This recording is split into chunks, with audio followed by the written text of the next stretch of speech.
Da-da-da. Oh, hi. How are you? Good to see you again. I got this little guitar and thought I'd play you a little concert. Had this little baby for about 20 years now and I'm working out some things. So here we go. Here's a little something for you.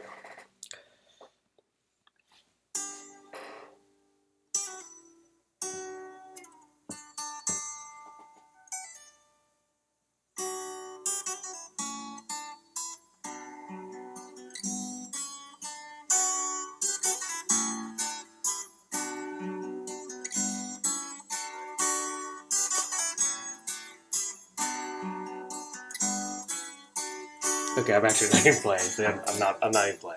I really have had this guitar for a really long time. Sorry, but it has a nice layer of dust on it, and I tried to practice several times, at least 2 or 3 times in the past 20 years, and I realized I'm not good, and I'm a quitter. Is what I am. So that was not really me. That's too bad too. That was Tesla, my favorite band, Tesla, which you will get to know throughout the semester. Rocking it at the beginning of a song creatively titled "Love Song." So yeah. Anyway, Tesla. Hey, good to see you. Sorry, I just wasted about a minute and a half of your life there, but don't worry, I'll waste a lot more. By the way, I was fake playing with a Tesla pick. Can you see it? Little Tesla. There it goes, right there. That I got at one of the Tesla concerts. I've been to 16 of them, and might have been in the front row with this one, rocking out, as you can imagine. Only I can do. Good to see you, and welcome. This is gonna be as quick a video as I can make it, and it's probably gonna get cut off a million times too. But we'll see how it goes. Please get the supplemental that's in Canvas, and away we go. We're going to start first with the list. You should also get that list out in your notebook paper. Pause me as you need to throughout this video lecture. But this is me in this video just trying to make up for lost time for the last 2 weeks, and so I've cut out some things and shortened some things as we move forward. The list so far, you should have 4 things on your list. Number 1, the lead is everything. 2, avoid I think, I feel, in my opinion, to me personally, all aunts, uncles, and cousins of those phrases. 3, advice is to read everything and then write. The more that you read, the more you'll soak it in, and you'll decide what's good and what's not good. Number 4, use purposeful paragraph structure and sentence structure. Short paragraphs sometimes for effect, fragments or one-word sentences for effect, long paragraphs at times for effect as well.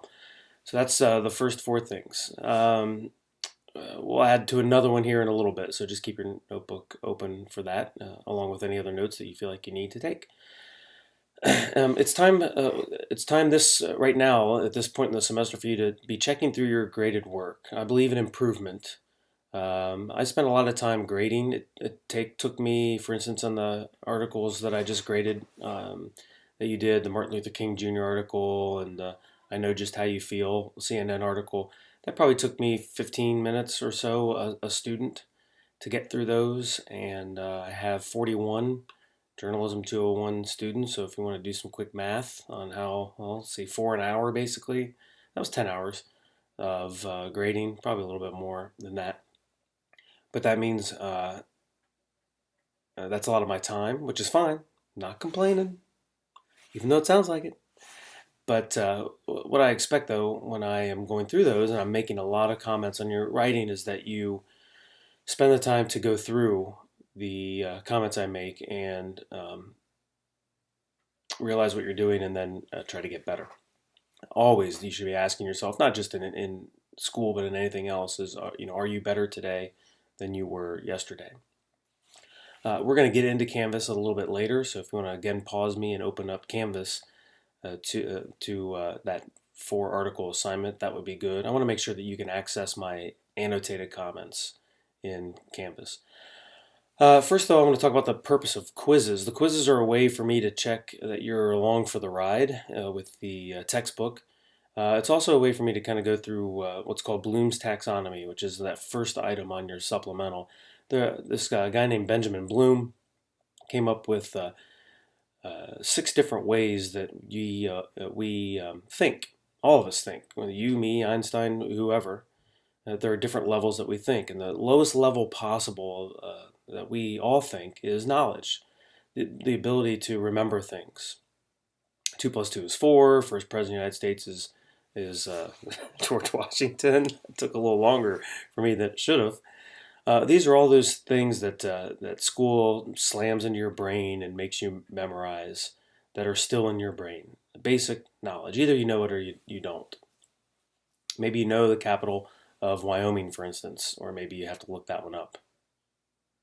Is it Cheyenne? I'm going to go Cheyenne. Am I right there? I don't know. Wyoming. I hear it's lovely. And then we go up the ladder from knowledge, basic knowledge. So let's do this with Romeo and Juliet. Either you know that Romeo kills Tybalt, or you don't. Either you know what happens at the end of the play with Romeo and Juliet, or you don't. Comprehension is being able to understand the things that you know. So are you able to understand why Romeo decides to kill himself at the end of the play? Or are you able to understand why Romeo is angry that Mercutio has died during the play? That's comprehension. It isn't necessarily explicitly given to you, but you have to be able to understand it through context clues and other ways. Third highest level of thinking, knowledge comprehension, is application, your ability to apply your knowledge and understanding to various things.